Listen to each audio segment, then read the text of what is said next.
Our channel जज study centre. दोस्तों आपका स्वागत है आपके अपने यूट्यूब चैनल जज स्टडी सेंटर। दोस्तों आज प्रॉफिट एंड लॉस, लाभ और हानि की दूसरी क्लास है। फर्स्ट क्लास में मैंने आपको इंट्रोडक्शन दिया था।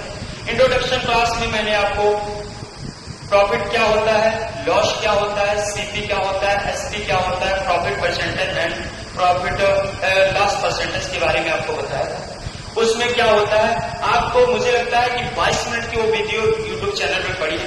अगर आप उसको नहीं देखे हैं तो प्लीज आप उसको जाके देखिए, उसके बाद आप इसको आके देखिए। आपको अगर आप इंट्रोडक्शन क्लास देखे हैं तो आपको उसमें मैंने कुछ टाइम नहीं पढ़ाया, मैंने यही बताया है कि ये होते क्या है, उसके बारे में आपको जानकारी दी गई है। और जैसे ही मैंने उस वीडियो में आपसे मैंने कमिटमेंट किया था कि फर्स्ट क्लास मेरी जो भी मैं पढ़ूंगा, पहली क्लास मेरी इंट्रोडक्शन ही होती है। प्रॉफिट एंड लॉस पढ़ूं तो, लेकिन होते क्या है पहले उनके बारे में मैं जानता हूं, उनकी एक एक ब्रांच के बारे में जानता हूं, उनकी एक एक नस के बारे में जानता हूं, ये है क्या। उसके बाद मैं टाइप वाइज आपको कराऊंगा।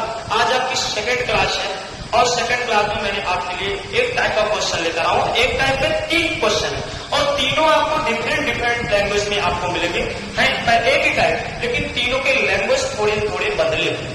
आप इस वीडियो को भी देखिए, मुझे पूरा यकीन है तो आपको समझ में आएगा। और मैं पूरा चैलेंज के साथ में कहता हूं कि जो पढ़ने में ठीक है उनको तो समझ में आ ही रहा है, वो समझे ही। लेकिन जो लड़के बिल्कुल समझदार नहीं है, मैं पूरा मेरा चैलेंज है कि वो भी अगर वीडियो देखेंगे तो यकीन 110% उनको समझ में आएगा। तो देखिए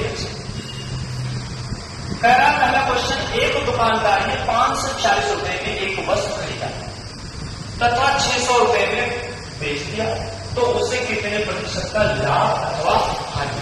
पहले देखिए इस क्वेश्चन के लैंग्वेज वाले क्वेश्चन में थोड़ा थोड़ा करके पढ़ते हैं। एक दुकानदार ने 540 रुपए में एक वस्तु, इतने का 540 रुपए में खरीदा। मैंने इंट्रोडक्शन क्लास में आपको बताया खरीदने की क्रिया को क्रय मूल्य, खरीदा गया अर्थात क्रय मूल्य, बेचा गया अर्थात विक्रय मूल्य। तो क्रय मूल्य को अंग्रेजी में बोलते हैं सी। क्रय मूल्य आता है 540 रुपए और बेचा उसी वस्तु को 600 रुपए, अर्थात एसपी आता है 600 रुपए। 540 रुपए में वस्तु खरीदी गई भैया और 600 रुपए में बेच दिया।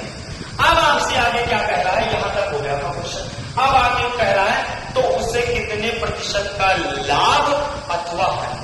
वो कह रहा है कितने परसेंट का इसको लाभ हो रहा है या हानि हो रही है। तो भाई प्रतिशत लाभ और प्रतिशत हानि हम बाद में निकालेंगे। पहले हमें यह पता होना चाहिए कि इस पूरे खरीदारी में और बिक्री में लाभ हो रहा है मुझे कि हानि हो रहा है। भाई 540 रुपए में आप कोई वस्तु खरीद के लाए, मान लीजिए मैं ये मार्कर 540 रुपए में खरीद के लाया, बस इसकी कीमत 540 रुपए की है, लेकिन मान लेते हैं इसकी कीमत मैंने 540 रुपए में खरीद के लेकर आया। 600 रुपए में इसको मैं बेचूंगा तो भैया लाभ ही होने वाला है। भाई कम रुपए में खरीद के लेकर आ रहा हूं, ज्यादा रुपए में बेच रहा हूं, तो आपको लाभ होने वाला है। तो मैंने आपको लाभ होने वाला है, तो मैंने आपको लाभ का प्रॉफिट का फार्मूला बताया था कि विक्रय मूल्य में से एसपी में से आप सीपी घटा देंगे, आपका लाभ निकल आएगा। तो विक्रय मूल्य आपका भैया 600 है, खरीदे आपके क्रय मूल्य आपका 540 रुपए है, तो आपको 60 रुपए का लाभ होगा। लाभ आपको 60 रुपए ये होगा। इसको तो कोई पढ़ा लिखा नहीं हो भी बता देगा भैया आपको 60 रुपए का लाभ हो। लेकिन क्वेश्चन में आपको अगर यही पूछता कि कितने रुपए का लाभ हो रहा है, हम बोल देते 60 रुपए का लाभ। लेकिन वो कहा कितने प्रतिशत का लाभ हो रहा है, तो प्रतिशत लाभ का एक फार्मूला होता है, percentage profit is equal P into 100 upon C. प्रतिशत लाभ का फार्मूला होता है लाभ गुणा 100 बटा क्रय। तो लाभ कितने का होगा बच्चों, 60 रुपए का गुणा 100 कर दो। सीपीए लिखे पता था, सीपीए बटे 100 तो 540। अब इसी को आप काट पीट दो, आपका आंसर आ जाएगा। 0 से 0 कैंसिल होगा, 6 1 6 6 9 6 के 6 6 9 6 100 बटा 9 आ गया बच्चों। और 100 बटा 9 को बदलोगे तो 9 के 9 11 से 1 बटा 9 प्रतिशत का आपको लाभ, 11 से 1 बटा 9 प्रतिशत का आपको लाभ हो जाएगा। आप बता सकते हो भैया कि 11 से 1 बटा 9 प्रतिशत का आपको लाभ। तो आप यहां से एक चीज आप और नोटिस करते हैं, आप पूछ सकते हैं कि सर जी क्या लाभ 2 तरीके से होता है। हाँ जी बिल्कुल 2 तरीके से होता है, दोनों में राज है। भाई यहाँ पे जो 60 रुपए लाभ आ रहा है वो ये बता रहा है कि भैया जब आप 540 रुपए में खरीदोगे और 600 रुपए में बेचोगे तो आपको 60 रुपए का लाभ।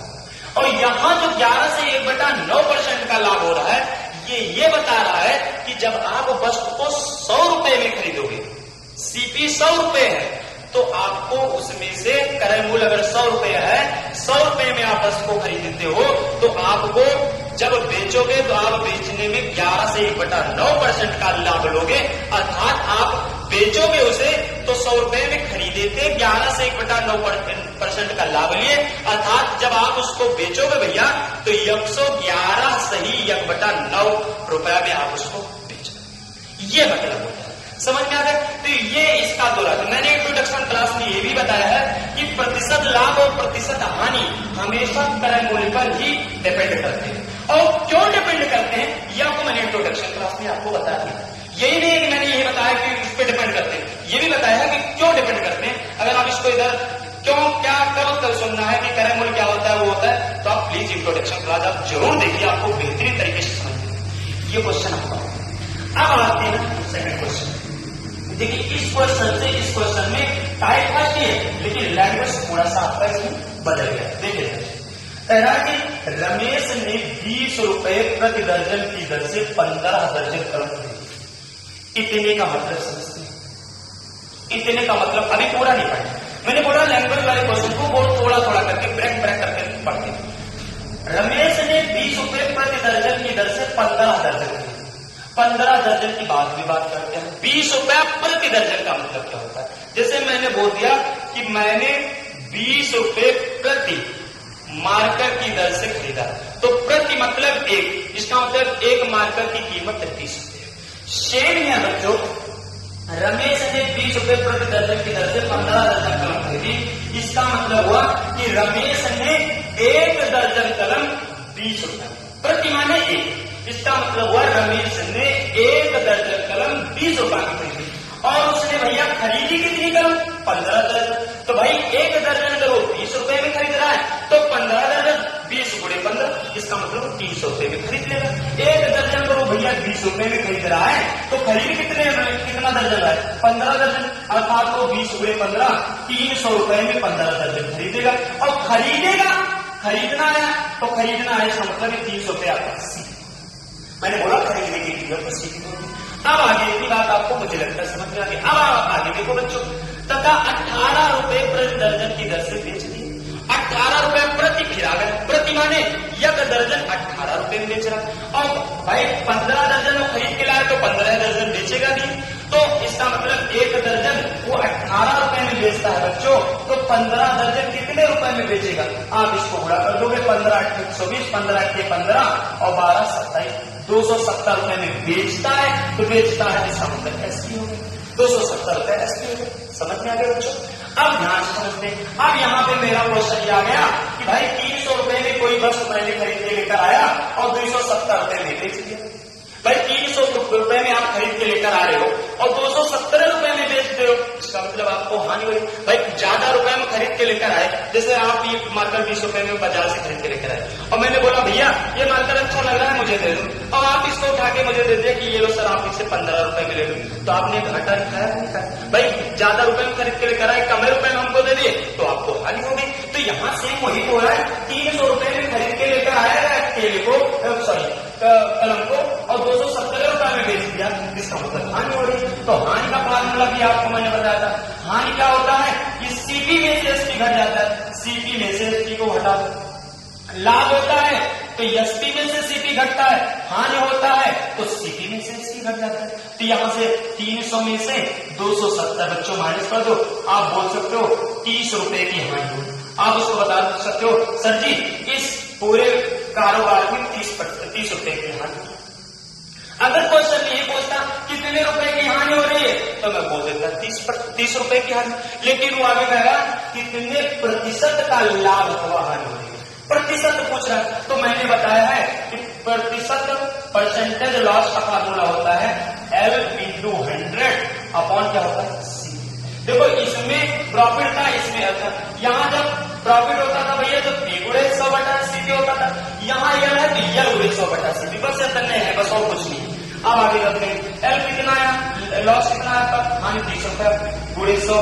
क्रय मूल्य कहाँ, CP कहाँ, CP ये देखो 300 रुपए, ये हो गया बेटा 300, 30 के 30, 30 दहम्मा 300, 10 के 10 और 10 दहम्मा 100, 10% की हानि होगी। आप बोल सकते हो कि गुरुजी इस पूरे कारोबार में उसको 10% की हानि होगी। अच्छा, अगर वो इसी पे पूछता तो उसे कितने रुपए की हानि हो रही? 30 रुपए की हानि हो रही।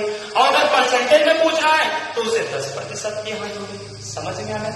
10% का हानि का मतलब अगर वो बस 100 रुपए में खरीदता तो 10 रुपए हानि पे बेचता, तो 10 रुपए हानि पे बेचता, जिसका मतलब 100 में से 10 घटा देते, इसका मतलब 90 रुपए में बेचता। समझ में आ रहा है? 10% हानि का मतलब हुआ कि 100 रुपए में खरीदा, 10 रुपए की हानि हुई, उसे 90 रुपए में बेच दिया। तभी तो भाई 10 रुपए, भाई 100 रुपए में बस आप खरीद के लेकर आए, मुझे 90 रुपए में दे रहे हो, तो 10 रुपए की आपको हानि हो रही नहीं होगी। तो सेम है वो क्वेश्चन। समझ में आ गया? अब आगे तीसरे क्वेश्चन, इससे ये थोड़ा सा लगा, इससे ये थोड़ा सा लगा, टाइप एक ही, टाइप चल रही है, टाइप एक ही चल रहा है। अभी बार बार मैं आपको प्रतिशत लाभ, प्रतिशत हानि, प्रतिशत लाभ, प्रतिशत हानि, प्रतिशत लाभ, प्रतिशत हानि, अभी मैं 1% लाभ, प्रतिशत हानि आपको निकालना सिखा रहा हूँ। अभी मैंने कुछ नया टाइप बहुत ही इजी तरीके से पढ़ाऊंगा, बहुत ही इजी तरीके से। ये आप इतना नहीं सोच सकते कि गुरुजी इतना इजी है। हाँ भैया, मैं बिल्कुल इजी से ही चलता हूँ और मैं लेवल आपको दिखाऊंगा। लेवल आप बढ़ते चलिए, कल और लेवल मिलेगा, परसों खत्म होते होते ऐसा लेवल दिखाऊंगा कि आप देखो गुरुजी कहां से आपने उठाया था और आप कहां पे पहुंचा। ठीक है, ध्यान से। अब अगला क्वेश्चन है, सोहन ने 25 रुपए प्रति दर्जन की दर से 16 दर्जन केला खरीदा। बस इतने तो रुक जाना, इसका नहीं पढ़ना, थोड़ा थोड़ा पढ़ना। सोहन ने 25 रुपए प्रति दर्जन की दर से 16 दर्जन केला खरीदा है। जैसे अभी ऊपर वाला की प्रतिमा ने एक दर्जन केला 25 रुपए में खरीदा है, 16 दर्जन खरीदेगा भाई तो 25 गुणे 16, 25 गुणे 16, 16 25 से 16 गुना 32, 400 रुपए में खरीदेगा भाई। एक दर्जन का 25 रुपए में खरीदेगा तो 16 दर्जन 400 रुपए खरीदेगा। और बेच, अब इधर आ जाओ, कह रहा है तथा 2 रुपए केले की दर से बेचता है। अब यहाँ पे थोड़ा सा अलग हो गया प्रश्न। अब यहाँ पे अलग क्या हो गया, यहाँ तो दर्जन में दे रहा है बेटा और यहाँ प्रति केला दे रहा है, मतलब 1 केले। और आपको पता है कि 1 दर्जन में 12 केले होते हैं। कोई भी चीज हो 1 दर्जन में 12 वस्तुएं होती है, लेकिन हम 16 दर्जन है, तो इसका मतलब 16 दर्जन बराबर हो जाएगा बेटा। 1 दर्जन में 12 तो 16 दर्जन में 16 गुणे 12 192 केले आएगा। 192 केला, इसका मतलब हम कह सकते हैं 192 केले खरीदे।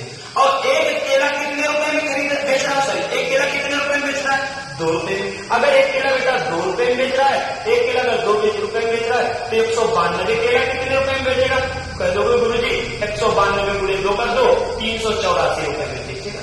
384 रुपए में बेचेगा तो बेचना है एसपी हो गया और यहाँ खरीदा था तो भाई। अब देखो क्वेश्चन मेरा समझ में आ गया, इतनी बात आपको समझ में आ जाएगी। अगर इतनी बात आपको समझ में आई, कैसे देखो बेटा, सोहन ने 25 रुपए प्रति दर्जन की दर से 16 दर्जन केला खरीदा। इसका मतलब एक प्रतिमा ने 1 दर्जन केला वो 25 रुपए में खरीदा है।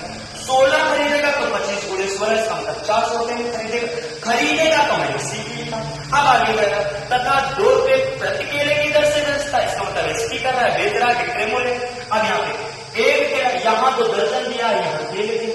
1 दर्जन में आपको पता है, हमको भी पता है कि 1 दर्जन में 12 केले होते और केला खरीदा उसमें 16 तो बेचेगा भी 16 की दर्जन, तो 16 गुणे 12, 1 दर्जन में 12 वस्तु तो 16 दर्जन में 16 गुणे 12 192 केले। 1 केला बेचता है 2 रुपए में, 192 केला बेचेगा, 192 गुणे 2 384 रुपए में बेचेगा। समझ में आ गया? अब ध्यान से क्वेश्चन, अब पूरा हटा दो, पूरा सिस्टम हटा देना। आप तुम समझो कि हम 400 रुपए में खरीद के ला रहे हैं भैया और 384 रुपए में। अब तुम बताओ भाई 400 रुपए में कौन सा सामान आप खरीद के लेकर आए और 384 रुपए में ही बेचोगे, तो सब जानते हैं, अनपढ़ आदमी भी बता देगा कि भैया इसमें तो आपको घाटा हो रहा है। भाई आप 400 रुपए में खरीद के लेकर आ रहे हो, 384 रुपए में बेच रहे हो, भैया आपका बिजनेस तो घाटे में जा रहा है। आप क्यों ऐसा बिजनेस कर रहे हो? तो यहाँ से घाटा हो गया। घाटा कितना हो रहा है? लॉस हो रहा है। लॉस मैंने बताया था कि सीपी में से एचपी घटा देते, तो 400 में से बेटा 384 घटा दो, आपको कितने रुपए का हानि हो जाएगी? 16 रुपए की। आपको 16 रुपए की क्या हो जाएगी? हानि। अगर वो हानि पूछता तो हम कह देते 16 रुपए की हानि, लेकिन वो बेटा प्रतिशत हानि पूछ रहा है, तो मैं क्वेश्चन पूरा इधर समझा देता हूँ, उधर जगह कम कर प्रतिशत हमें पूछ रहा है।